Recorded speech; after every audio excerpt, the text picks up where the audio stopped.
All right, welcome back to Gurong Pinoy. Of course, we'd like to welcome back the members of Team Piaget. No? So again, if you are a member of Team Piaget, you can answer our quizzes, you can answer our pre-board. You have answered our pre-board. And of course, you have your free final coaching. You can download all the PDF, no? And of course, you can watch a full-length video. So again, if you are still not a member of Team Piaget, pwede po kayong humabol as members of Team Piaget. Just send a message to our Facebook page. That's Gurong Pinoy. Again, Gurong Pinoy po yung pangalan ng ating Facebook page. Mag-private message lamang po para ma-assist po kayo ng ating mga admin. Again, we would like to welcome the members of Team Piaget. Ganun din po sa ating mga newbies, mga kakatunin pa lamang. Ganun din po sa mga member ng ating Team Thunders, welcome. Okay, now tonight's discussion is centered on professional education. This is part 2 of our final coaching for June 2022 licensure exam for teachers. This is another pre-recorded video. Of course, you know I have given birth, and so pre-recorded po yung ating video, but still you can interact as if we are having our live stream. So please keep those comments coming. Please keep those answers coming in our comment box. Na ilagay lamang po yung answers sa ating comment box. Again, this is professional education. Please do like, love, and share our video. Napaka-importante that you are sharing our video so that we can reach out to more people. Please also support us by sending us stars on Facebook and by sending us super chat, super stickers, or super thank yous on YouTube. But before anything else, let us all have our opening prayer.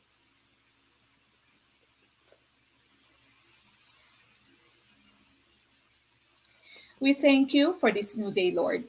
Help us to embrace all that it may hold for us, to hear the bird song and have new melodies in our hearts, to see the sunrise and create beauty with our hands, to touch the leaves that grow afresh, and allow your love to touch our hearts, to smell the fragrance of the flowers and breathe in the wonder of your creation, to dwell on the beauty of our world and study and fathom your miracles, to enjoy the conversations we have and the lessons we go to. May we drink in all the goodness you have for us. Amen.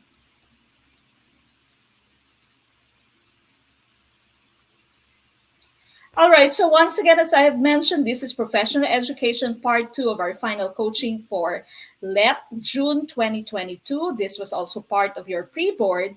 So again, please do like, love, and share our video. Paki-like, love, and share ng ating video. React to our video. Also send us stars or send us super thank you, super chat, super stickers on YouTube. Again, please do like, love, and share our video. We are going to start in a few minutes. Okay, so sa lahat po ng nanonood sa atin ngayon, paki-like na po, love, and share our video so that we can reach out to more people. Okay, again, you can also support us by sending us stars on Facebook or by sending us super chat, super stickers, or super thank yous on YouTube. All right, we start with question number 1.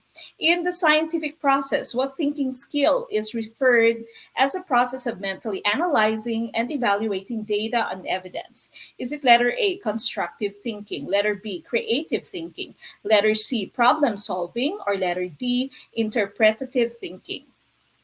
Okay, which one do you think is the correct choice for question number 1?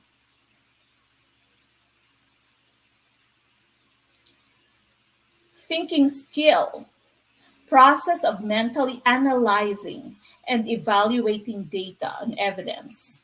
Constructive thinking, creative thinking, problem solving, or interpretative thinking. Now, again, the questions that we have for tonight are all coming from March 2022. Some are coming from January 2022 licensure exam for teachers. Okay, so these are those items that you might also see in your upcoming licensure exam for teachers. Okay, what do you think is tumpak for number 1? Scientific process, what thinking skill is referred as the process of mentally analyzing and evaluating data on evidence. The correct choice here would be letter C. This is problem solving. Okay, so you mentally process the different data that you have and you analyze them and you evaluate your data based on your evidence. Okay, now what about the rest of the things that we have here? When you say constructive thinking, it is all about making good judgment calls.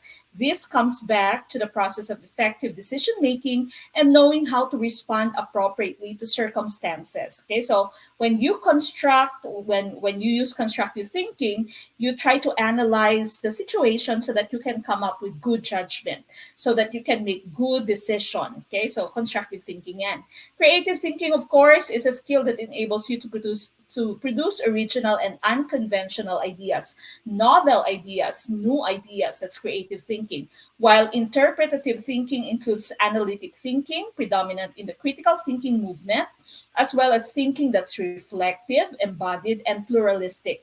Napakarami mong iniisip, no? So pluralistic, it's reflective. You reflect upon what you have done. You reflect upon the situation, and of course, it embodies your ideals. It embodies you as a person.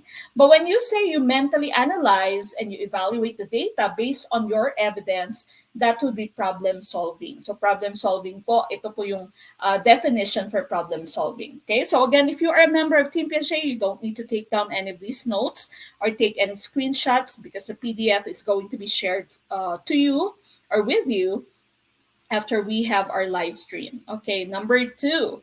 How do you classify the objective to summarize the salient features of a good essay in terms of Bloom's hierarchy of educational objectives at the cognitive level?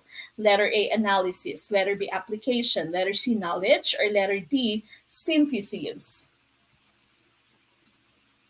Okay, which one do you think is the right objective at the cognitive level? When you have the different features, when you say salient, of course, that means important. So important features, important characteristics of a good essay, and you summarize all these features. Would this be analysis? Would this be application, knowledge, or synthesis? Okay, please put your answer in our comment box. Again, please don't forget to like, love, and share our video.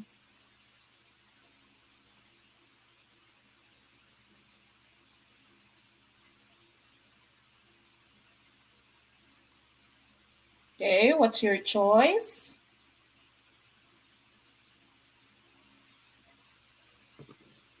For number 2.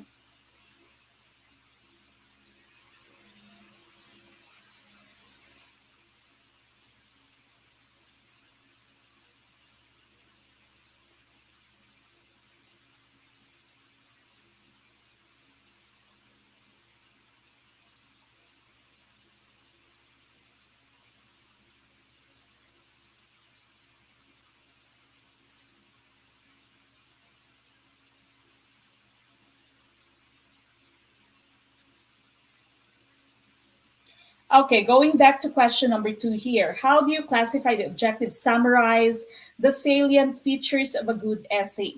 The correct choice would be letter D, synthesis. Okay?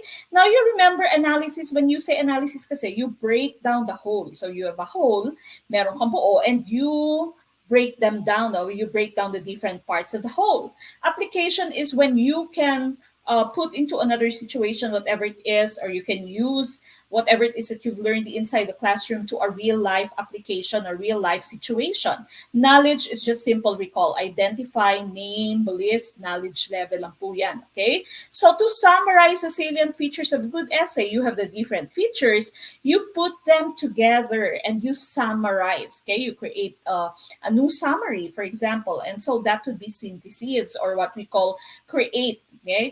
Creating sa ating new Bloom's taxonomy. No? So here are the 2 versions of Bloom's taxonomy. Your 1956 version, again, you have the different nouns used for the different levels. So you have knowledge, comprehension, application, analysis, synthesis, and evaluation. The first 3 at the bottom, those are your lower order thinking skills.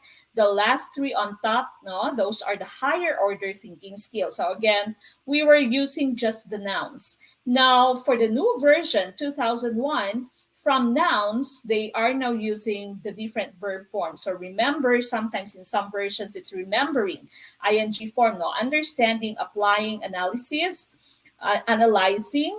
You have evaluating and creating here, no. So Another very big difference is that instead of evaluation as the highest level, you now have synthesis or creating as the highest level in the new version of Bloom's taxonomy. So again, we were looking for synthesis, that is choice D for number 2. Okay, so number 2, letter D po ang ating hinahanap. Okay, number 3, to manage behavior, the teacher needs to be able to identify the mistaken goals of students. What is the hidden goal of students who refuse to cooperate or participate? Is it letter A, goal is to isolate self? Letter B, goal is to get revenge. Letter C, goal is to seek power. Or letter D, goal is to get attention. If you have a student who does not want to cooperate, you have a student who does not want to participate, what is that student's mistaken goal?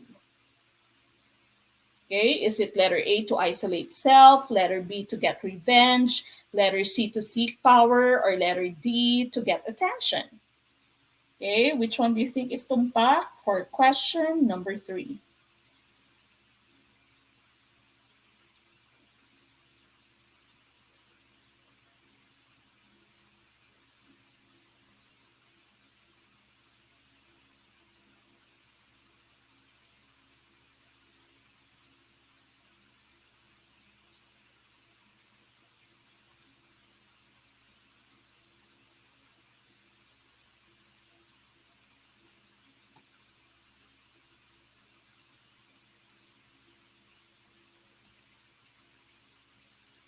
Okay, what do you think is the correct choice? Put your answer in our comment box. Again, please do like, love, and share our video. All right, going back to this question here. The teacher needs to be able to identify the different mistaken goals of students. What's the hidden goal of student who refuses to cooperate or participate? Is it letter A, to isolate self, to get revenge, to seek power, or to get attention? Let's take a look at our slides. So again, you have the 4 different mistaken goals. Attention getting is one, power seeking, revenge, and feelings of inadequacy, or this is what we call isolating, no, isolating of self. Okay, now we go to the first one. When the student feels insignificant, no, unimportant siya, hindi siya nabibigyan ng attention, he or she will misbehave for attention. Now here, the teacher feels annoyed. Okay, so annoyed ka, naiirita ka kasi nga gustong yung isang estudyante nagbi-misbehave dahil hindi siya nabibigyan ng atensyon. Okay, so that's attention getting, the first mistaken goal. Secondly, power seeking. The student feels powerless, no? Unless dominant siya sa loob ng klase, he or she defies the teacher, he or she has power over the teacher, then hindi siya satisfied. And now here, the teacher's emotion is threatened. Natatakot yung teacher, no? Because the student is power seeking. Now third, you have revenge. The student feels wrongly disciplined or embarrassed siya, hurt siya, and so he or she becomes outwardly hostile. Okay, so gusto niya maghiganti, no? So very hostile yung student, very aggressive, and the student has the intention to hurt others. And here the teacher's emotion, of course, is hurt. Okay, and lastly, feelings of inadequacy or isolation, no? The student feels hopeless and inferior. Dito ginawa na ng estudyante lahat, ng power seeking na siya, attention seeking, and nag-revenge na siya, wala pa rin nangyari. And so what he does is he gives up and avoids others. Now here, the teacher's emotion is discouraged. Okay, so discouraged na yung teacher, lahat na ng ginawa niya, lahat na ng kaya niya ginawa niya, but still the student does not want to participate. The student does not want to do what he or she asks the student to do. Okay, so going back to the different mistaken goals that we have here, if you have a student who refuses to cooperate or participate, the correct choice would be to isolate self. No, ayaw niya mag-participate because the student feels inadequate. The student feels his ability or her ability is not enough for him or her to become successful in a task. Okay, so isolating self, inadequacy is our answer for number 3. Okay, kung mali, move on lang, no? At least sa actualet, alam nyo na kung ano yung magiging sagot. Number 4, In the teaching career, which forms the essence of professional competence, expertise, and consciousness among teachers. Letter A, excellence in the practice of teacher. Letter B, academic postgraduate specialization. Letter C, high position and ranking. Letter D, making the highest salary of teaching. Okay, so this one is very easy. Okay, ano yung pinaka-essence ng inyong competence as a professional, ng inyong pagiging expert, okay, ng inyong kamalayan bilang isang guro? Is it in your excellence, in your teaching? Dahil meron kang postgraduate na specialization, meron kang MA, meron ka lamang PhD, meron kang high position and ranking, or meron kang malaking salary? Okay, what's your answer for number 4? Remember, the let is very ideal. Lahat lagi ng tama yung inyong kukunin sa let, no? Lahat lagi ng pinaka-positive. Yan lagi yung inyong pipiliin pag nag-answer kayo ng let.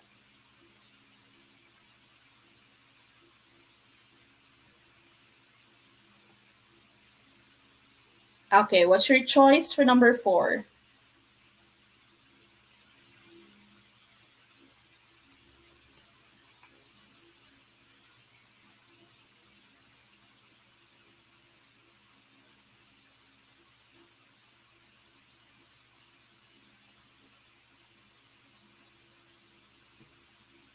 Okay, going back to question number 4. In the teaching career, which is the essence of professional competence, expertise, and consciousness among teachers, the tumpak na choice, of course, is letter A. Excellence in the practice of being a teacher. Kahit na wala kang MA, wala kang PhD, wala kang high position and ranking, kahit na teacher 1 ka lamang, no? Panimula pa lamang, starting salary pa lamang meron ka. If you do your best, then that is the essence of professional competence, expertise, and consciousness as a teacher. Okay, so letter A is tumpak for number 4. Number 5, for young Filipino learners studying English as a second language, which of the following can best generate language learning? Is it letter A, simple exercise by use? Letter B, listening activity? Letter C, drills? Or letter D, study of grammar? Okay, if you have young Filipino learners and they are studying English as a second language, no, ESOL. Say you have prep, kinder, grade 1 students, and they are studying English. Which can best generate language learning? Is it simple exercise by use, listening activity, drills, or study of grammar?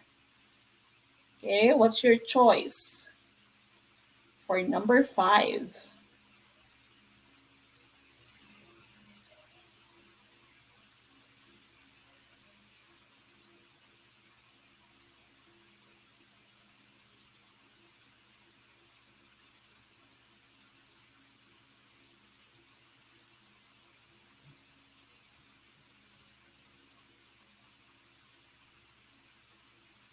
Okay, question number 5. For young Filipino learners studying English as a second language, which of the following can best generate language learning? And ang pak na choice natin dito, of course, is application. No? Application of whatever it is that you've learned is simple exercise by use. Mas importanteng nagagamit. Okay, hindi lamang through listening, hindi lamang by drills. No? Drills and study of grammar, halos magkaparehas. No? So drills, palagi ka lamang may exercises. Study of grammar, no, it's all about concepts. It's all about theories. Okay, but this one, letter A, is application. Okay, so minsan, kunwari yung, one example is yung mga Koreans, no, if you had experience teaching English to Korean students, they're very technical. Alam nila na mali ang sentence na to pag meron kang ganito, ganyan, o pag ang verb ay ganyan, or pag ang form ng subject mo is ganito, at yung predicate mo ganyan. But they do not know how to use it kasi hindi nila ginagamit, no? So more of bookish sila, more of technical sila, more of concepts lamang. But the most important part, of course, in anything, in any field, is that you are able to apply those theories and those concepts. No? Sa application, yung pinaka-importante. And so letter A po yung ating